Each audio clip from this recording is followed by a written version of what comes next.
Mike Brown, What's going on? welcome back to Maine, man. So we were talking about this last night. You were at NEF, was it 1 or 2? We're trying to remember how long it's been, but it's been over a decade since you've been back here at an NEF show. You're up here this weekend with your boy, Christian Turner. We had a great time last night talking kind of the history of the sport, but I'd like to just talk a little bit about your history in the sport, man, and this journey that took you from youth state champion wrestler to world champion fighter to world-class coach. And if you could just kind of talk a bit about what being back home here in Maine in February in 2024 feels like. No, this is really cool. This is really a great feeling being back here.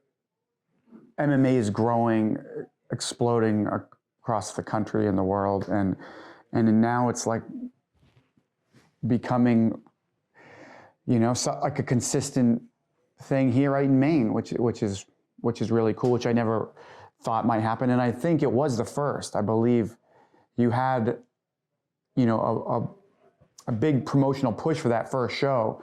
And I think it was the first one that I and a bunch of other fighters came up to. No, so it's beautiful to see. I love being in Maine. I love being in Portland. It's so nostalgic and brings up just so many great memories. I'm happy with the sport has done so much for me. It's given me a great career that I never thought that, I would enjoy like this. Just grateful to be in the position I am, I guess. And you've always displayed that humility throughout. I mean, again, I've known you now, like we said last night, I think it's been about 24 years this year since I first met you. And whenever I have conversations about with young aspiring martial artists, and they ask, well, who were some of your heroes? I said, dude, I'm lucky enough to know my hero in the sport of mixed martial arts. His name's Mike Brown. And I always tell these guys, be like Mike. You know what I mean? Like, be like Mike, humble, hardworking, completely obsessed with pursuing your potential in the sport. Could you talk a bit about when you knew that you were fully committed to making this your life? Thanks. That's really kind of you. I think it's my personality. I'm always maybe a bit of obsessive compulsive, a bit, not too extreme, but, when I like something, I really like it. And, I really like mixed martial arts, love mixed martial arts, always have since the day I laid eyes on it, right? It was, when you find something like that, it's easy because I was not a talented guy. I never was talented. I didn't have, the best genetics. I wasn't the fastest, the strongest, or the brightest guy. But I was passionate and my mind was always on it. So I'm always thinking about it, always studying, always improving. Not for a day, not for a week, not for a year, for decades, right? So when I think you can make up a lot of ground with an obsession, where other guys might be talented, your obsession can bring you to higher levels than others because, it's not even working hard, but your mind is always problem solving and always thinking of the solutions 24/7 or as close to it as you can be. I think that's the best way I could describe it. Would it be safe to say that your wrestling mentality now applies to your coaching mentality? And your coach in college did say that you were one of the smartest guys. So don't sell yourself short, because I think you need to be smart to be a coach. You need to understand fighters, but it sounds like you bring that wrestling mentality to the hustle, to the drive of coaching, where you don't stop for success. Yeah. I think as a coach, I am too. I'm I put a lot of time in. I think it's one of the only variables I can control is how much effort I put in. So I try to put in more effort than everyone else, or as much as I possibly can, whether it's studying film, whether it's on the mat, drilling, training with guys, working technique, or, whether it's going on trips and coaching guys. I just try to do it as much as I possibly can physically. So, and I don't mind doing it. It's not hard. It's not it's not a chore. It's what I like to do. So it's not difficult. And I think that's an advantage. And I think I was like that in college. I mean, I think if you asked all my friends and teammates in college, they would say that, yeah, I was probably the most obsessive guy. You know, I definitely wasn't the most talented or anything like that. But I was probably the most obsessed in ways, whether it was watching fights, film, diet, whatever it might be. I was always like that. How do you identify that obsession in other athletes that you spend the time working with now? And like, how do you identify like the psychological markers that make a great mixed martial artist? Not even just a great mixed martial artist, a great competitive mixed martial artist that's going to be able to perform on the biggest stages in the world. You've been in those fights. You've been in the corner. How do you identify those traits? Well, I mean, I think I say this all the time. There's more than one way to a world title. So it's not always just one. There's not just one way to do it. So one guy might get to that place through one method. Another guy might be completely different with a completely different mindset, and still still can be a world champion. So I think there are many different pathways, but loving the sport is probably the most important, you know, like psychological priority for the guy to have. What forms is that? Like, how do you know when somebody really loves it? And, you know, plenty of people say they love the sport. Plenty of people say they want to make a career, be a world champion. But what does that look like in the real world? A good example. And this is how I used to be when I was younger. And I might not be like that anymore all the time, but I was for sure when I was younger. I asked Grant Dawson one day, I'm like, hey, did you see, forget even which fight it was, but I'm like, did you see the such and such fight that was on the other night? He's like, yeah, I watched it 5 times. Right? And I'm like, yeah, right on. That's when you're obsessed. That's when you're studying it. You know, like everybody watches the fights, but the obsessed guys are rewatching it over and over and over again. And then that's when you're breaking it down and learning and dissecting it. That's where you see the guys that their mind is always on it, and that's what they want, and that's what they're going to get. And as long as they're physically capable and they're in the right place, they're going to get there. How important is their processing of that information? And, you know, because sometimes that information can come in and sometimes it doesn't go out. So when we talk about vision for a fighter, not only like having a mind like a hard drive, which I imagine you have like a hard drive in your head because you're constantly feeding in information. Some of it gets lost, some of it stays there. So, you know, you pick and choose the info, kind of like a computer. But when you have a fighter, how important is it to have vision? What does vision in a fighter mean to you?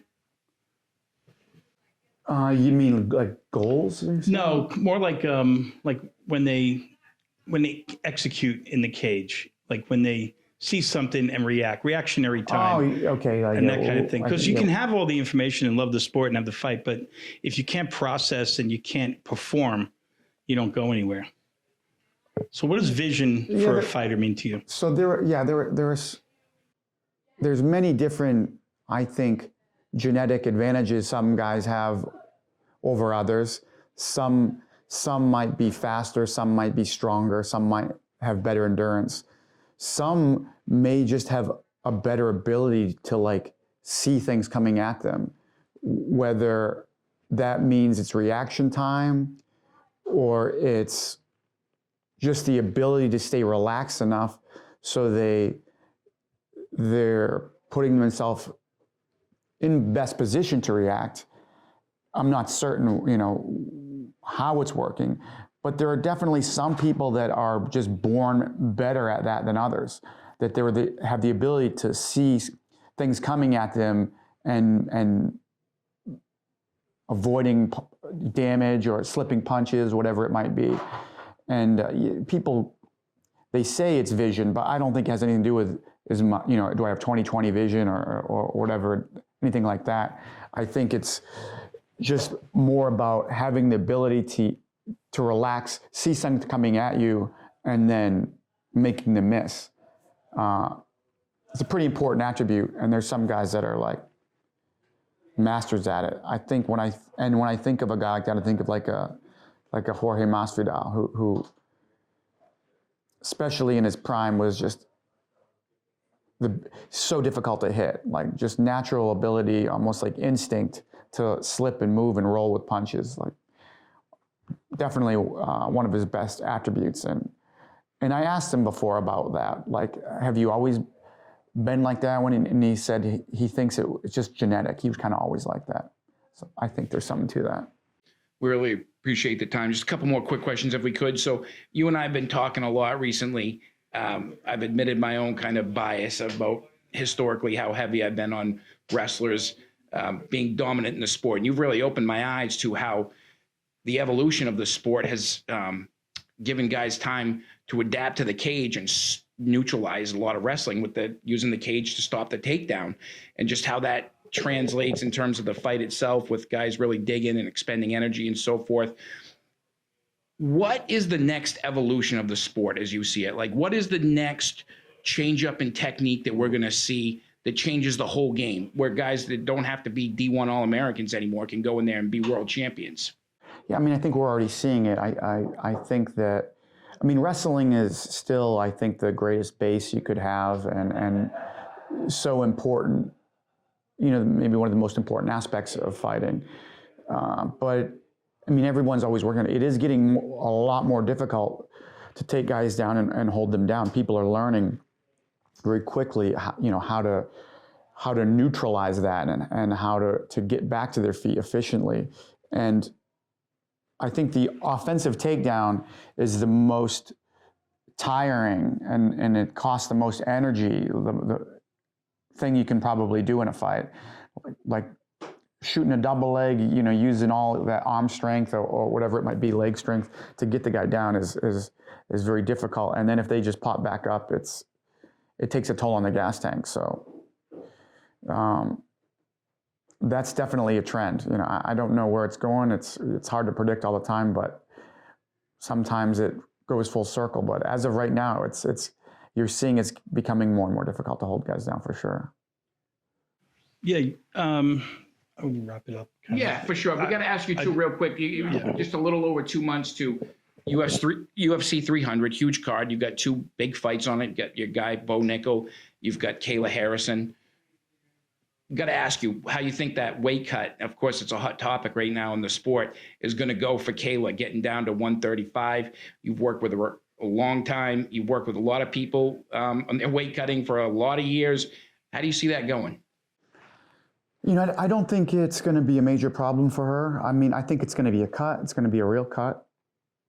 But that's fighting. That's normal. I think that she was never a 155 pounder, which she was fighting at in PFL. She just did it. They had that weight class, so she didn't cut weight and would fight at her walk around weight pretty much. I think she probably will be more successful cutting weight right now. Now she'll have an actual size advantage on her opponents, as opposed to being the smaller person. You don't think of her as being smaller because she looks like so muscular and jacked, right? But often those girls were bigger and heavier than her in the PFL. They were like tall, thick, big legs, just big girls. And she was cutting virtually nothing. It's not going to be easy, but I do think that the weight's not going to be a problem. She's got a good nutritionist she's working with, and she's doing everything by the book. And she's a professional, so she's going to get her job done, and I think we're going to see the best Kayla. I got to ask you too, is it tough being a product of your own success when you've got a guy like Bo, who's arguably the biggest prospect maybe potentially the sport has ever seen? You got Johnny Eblen in your gym, who a lot of people think is the best middleweight in the world. I mean, are these good problems to wake up to when you're like, oh my gosh, we've got all the best guys? And maybe it's someday like how that works out with guys in the same team is just, again, good problems. Yeah, I mean, we do our best to keep the guys away from one another. I don't like teammates ever fighting one another, so I'm always trying to steer around those type of problems. And there's enough belts in the world and organizations, and I try to avoid that type of thing at all costs. I'm really firmly against like teammates fighting one another. Yeah, arguably the best coach in the world, one of the best coaches, worldwide, and one of the best teams with all the superstars and everybody you have there. And you've been grinding for so long, and you are, you're in your prime as a coach, I think, but do you ever think about stopping the grind, or what's in the future for you, really? Like, what does your future look like? Just gonna keep grinding until whenever? Do you have any plans or any aspirations or anything to slow down at all? I mean, I'd like to go till I'm 60, so I'm 40. I mean, I don't want to stop anytime soon. I still love what I do. I still love the sport, and I still am capable. It's becoming harder and harder to roll with these monsters, and move around with them. But I'm older, so they take it easy, and I can still get a feeling for what's going on in there. I'm not going hard, but it's realistic enough that I can experiment and feel things and still improve and still try to pass on knowledge. And I want to do that as long as I can. Whether it's 5, 10, 15 years, we'll see, how long my body holds up. But I love what I do. I mean, if I was independently wealthy, I would do the same thing for free.